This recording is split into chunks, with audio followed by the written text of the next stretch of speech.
Victorian Premier landed in China.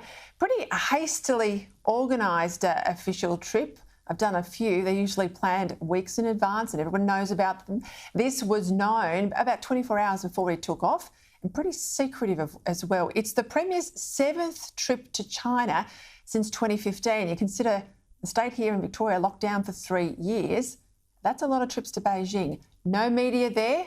Much of the 4-day trip will be conducted in complete secrecy.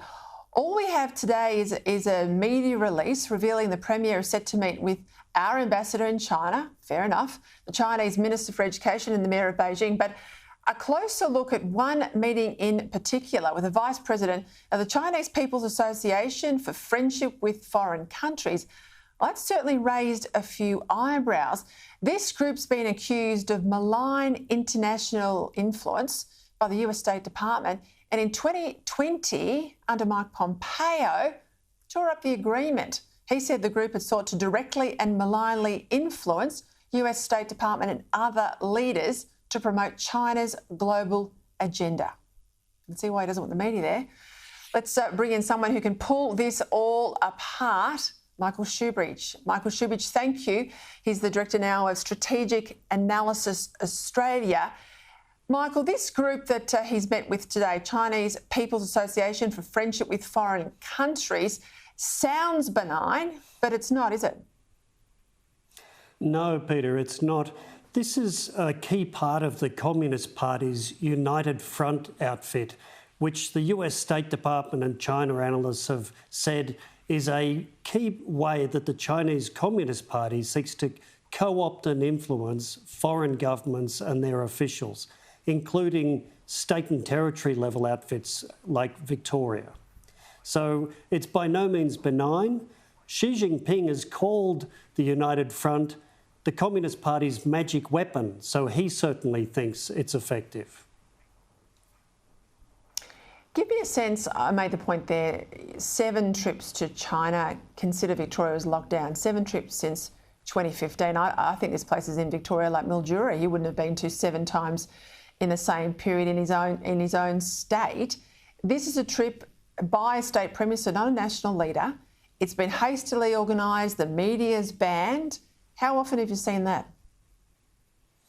I haven't. It really looks like the Premier's in a rush to be the first Premier to get back to Beijing.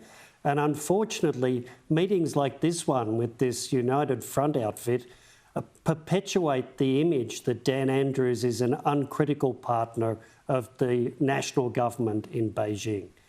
We've seen this before.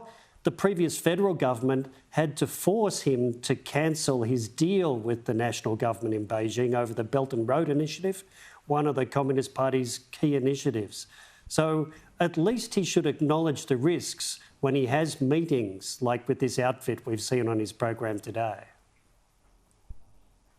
Just on that point about the Belt and Road, of course, he didn't do it willingly. I mean, they had to legislate in Canberra the power to tear up his agreement. I mean, now I think the scales have fallen off people's eyes. They understand more about the Belt and Road, but he was warned by DFAT at the time not to sign it, and he's never released any of the documents, the MOU and anything else, has he?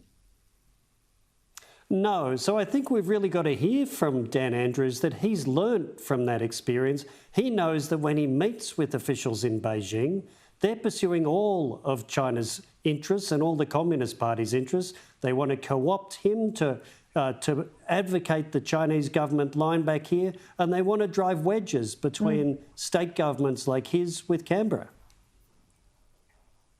The public cover for this is he's trying to get Chinese students back into Victoria, key export market. We know their budget here in Victoria is in a lot of trouble.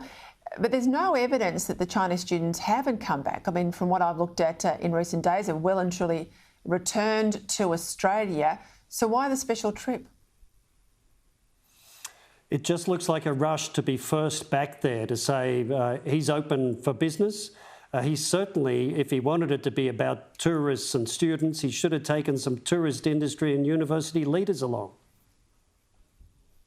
How much oversight now through the free media do we have in China? I mean, do we have correct me here, do we have journalists, accredited journalists still based in China? I thought there was some period of time where they were all pulled out. Where are we placed?